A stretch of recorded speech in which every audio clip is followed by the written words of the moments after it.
The snow was coming down really fast, and it was a complete whiteout outside that dorm room. And all I can remember is feeling this overwhelming need.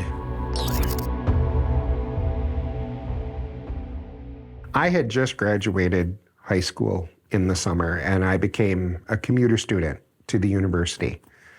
But my mom also started cancer treatment, and it was a necessity that I would make sure she got to her appointments and balanced that with my studies and the classes and the class schedule and any activity that was involved with those courses.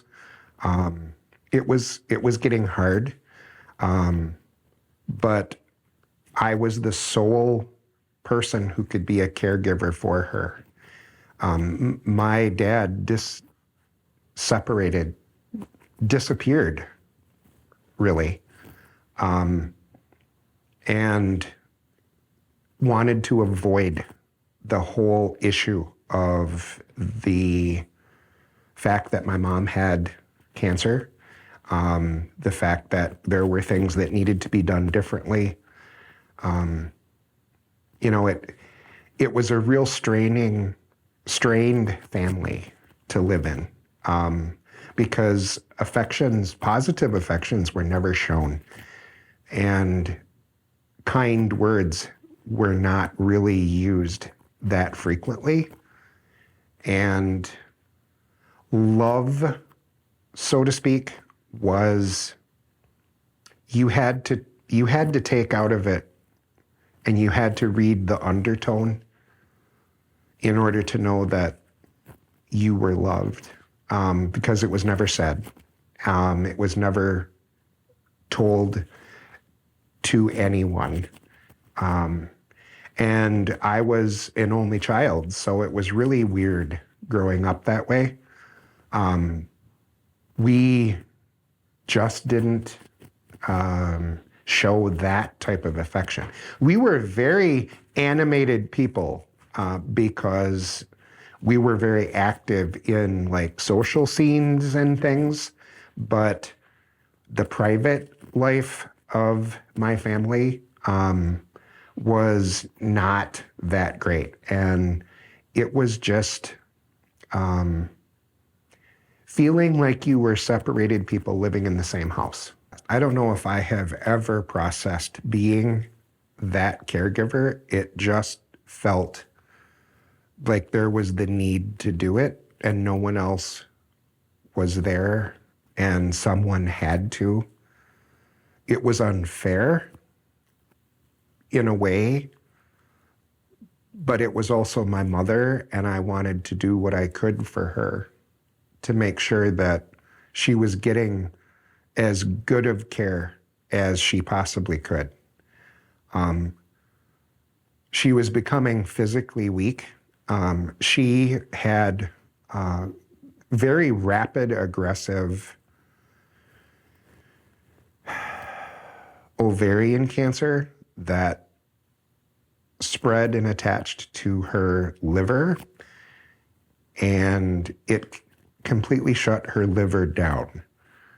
So for her, the weakness that she was feeling when she would receive chemotherapy, when she had her surgery, and she had several during that time also, to have the right medications. I was always on edge when I was at school, thinking that I didn't get something done for her while I was in class. But then when I was at home, all I kept thinking about was that I have really no time to get these big, heavy duty assignments done. And it was starting to eat on me a lot because I couldn't do anything in a 40-minute commute.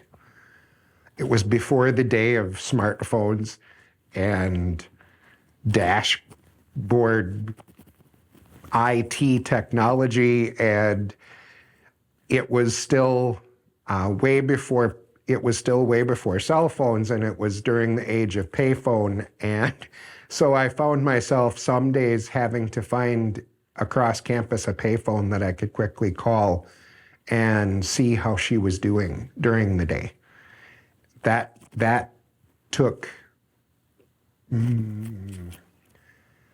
it seems simple, but I guess I can't even fully explain how that extra trek sometimes would manipulate a whole day and orchestrate a time frame differently. There's a great amount of pressure on an individual when you're nervous going into being a college student, when you're told you're not going to make it. And I put pressure on myself to get as best of grades as I could, to achieve, maybe to compensate for all of that other emptiness. I threw myself into studies at first, but it started to change after my mom passed away. I didn't really see the worth in it.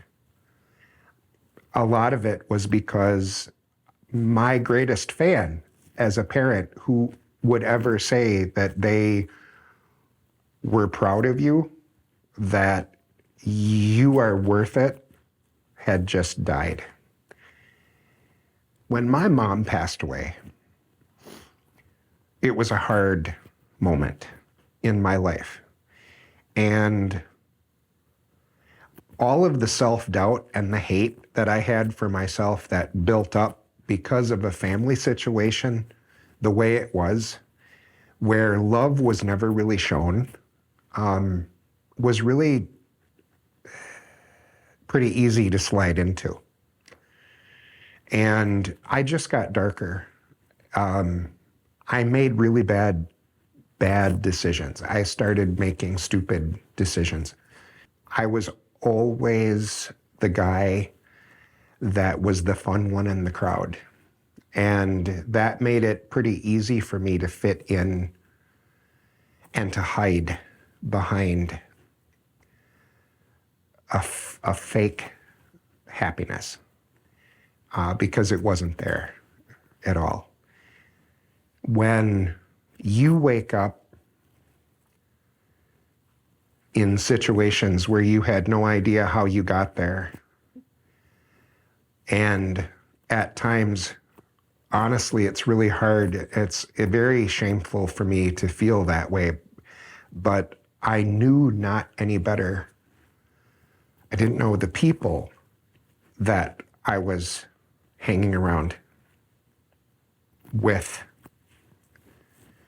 There were gaps in memory and in days.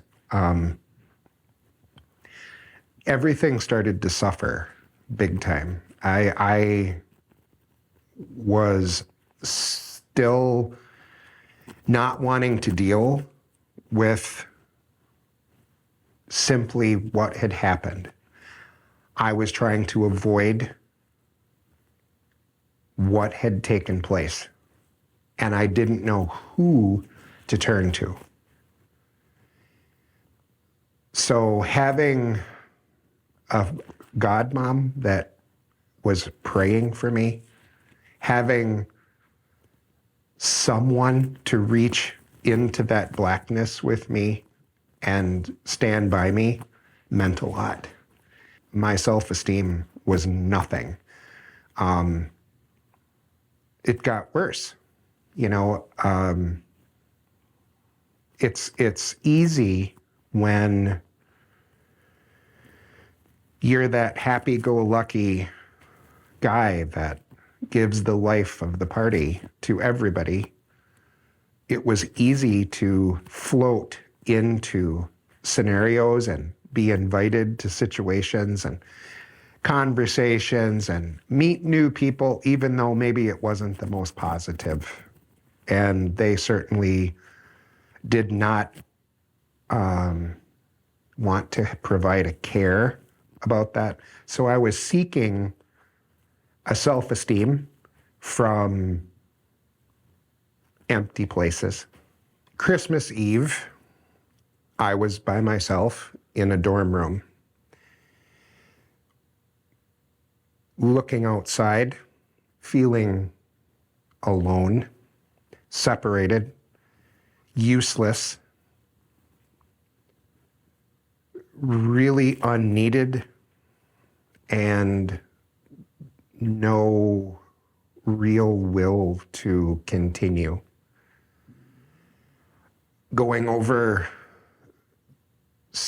at that point, some pretty recent mistakes and feeling powerless.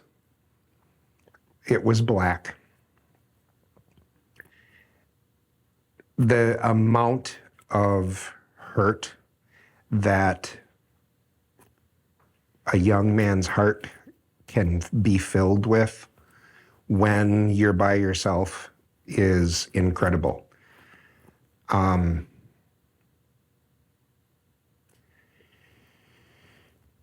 I knew I needed to pray. My godmom was telling me, just talk to him. He listens. I didn't want to be rude, but at that point I didn't know if I could believe her. I looked out that college dorm room window and in tears, feeling miserable, just simply cried out, okay, God, you died for people's sins. I don't know what or how all that I've done could be maybe even forgiven, but I'm hoping right now that you could see me for who I could be, that you could talk to me, help me not feel so alone. And I got down on my knees, feeling a mess, and asking this known but personally unknown spiritual gift to please give grace and help me. I had all the intention of ending my life that night. It wasn't really planned. I was scared, but after all that I've been through at that point in time, I just couldn't, maybe didn't want to see how it could ever get better. And the snow was coming down really fast, and it was a complete whiteout outside that dorm room. And all I can remember is feeling this overwhelming need just to lie down, and a sense of peace came over me. And I was replaying all of these conversations with my godmom and with my mom, who had passed away several months before this. And knowing that my heart felt better, knowing that no matter how bad it is, that there was going to be some good that was going to be used from me to help someone else. I didn't have a clue at that point what that meant. I've never felt better and more relaxed, more at ease, and I guess at peace than that next morning when I woke up. And I was disgusted with what was around me. And I was disgusted with how could I ever let myself go to a point where I would even consider that. And it was a cleansing. And it was hard for me, but I took steps to meet a pastor who I had no idea how to talk to them. I had no idea how to say what I needed to say. And I still didn't know how to pray. And this pastor was very kind, very patient, and helped me help myself and just helped me relax. And as my godmom said, just talk. Just talk. Let him hear your voice. He already knows your heart. That's what my godmom would say. But let him hear your voice and let him hear your desire. And tell him the truth. That was hard.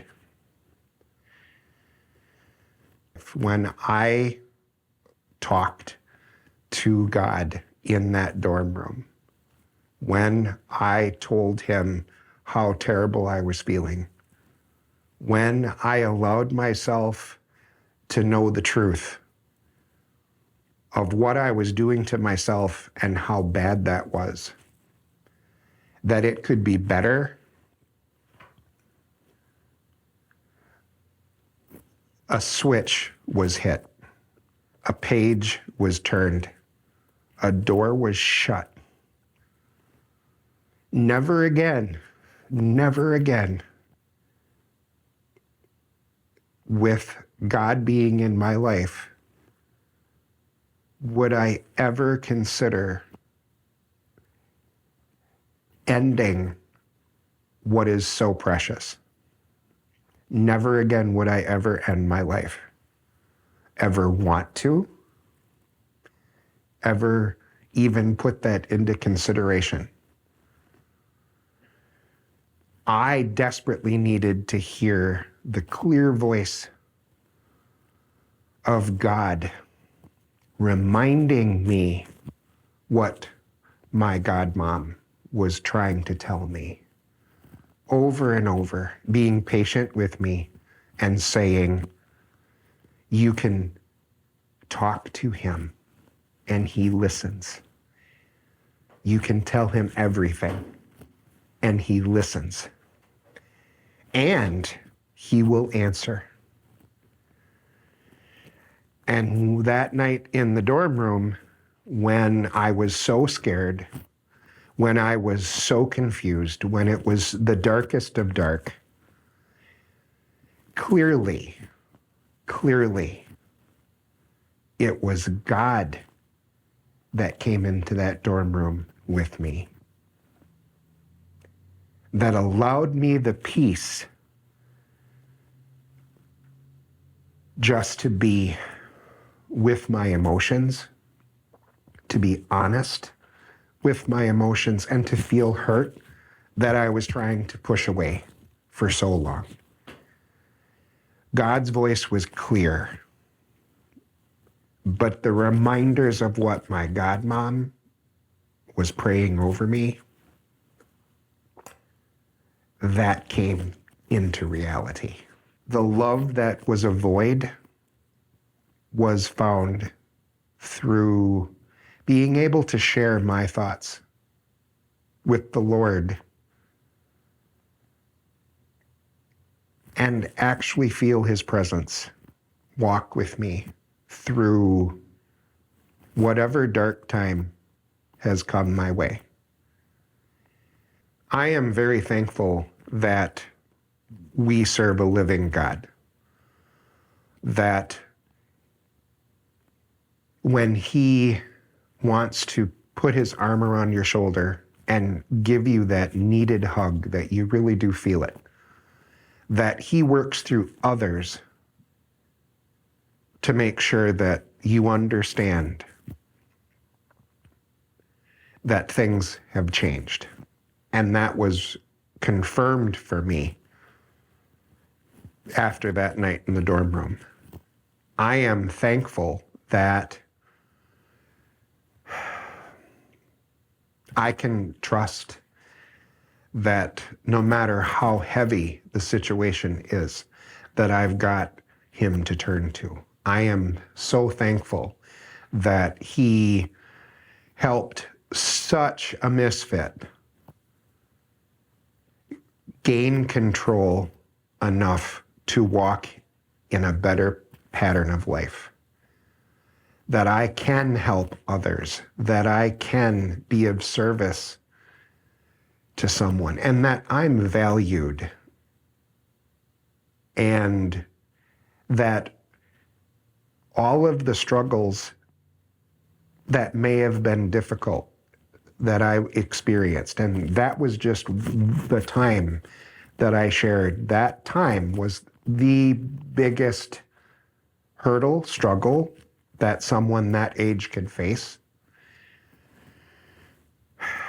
I survived it.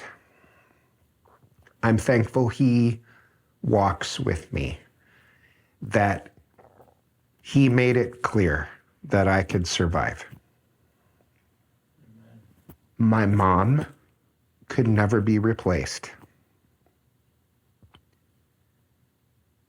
But the love that I've allowed myself to feel from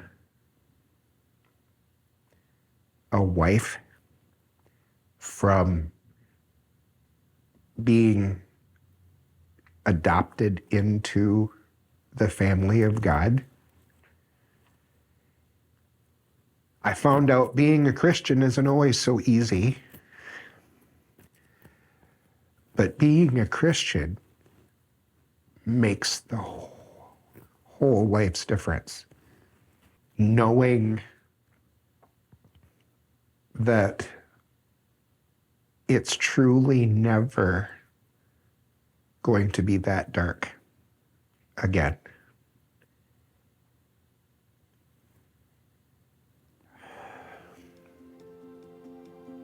Was the greatest gift that I could have given myself that Christmas Eve when I allowed myself to reach out and ask God, join me in this journey and let me know you.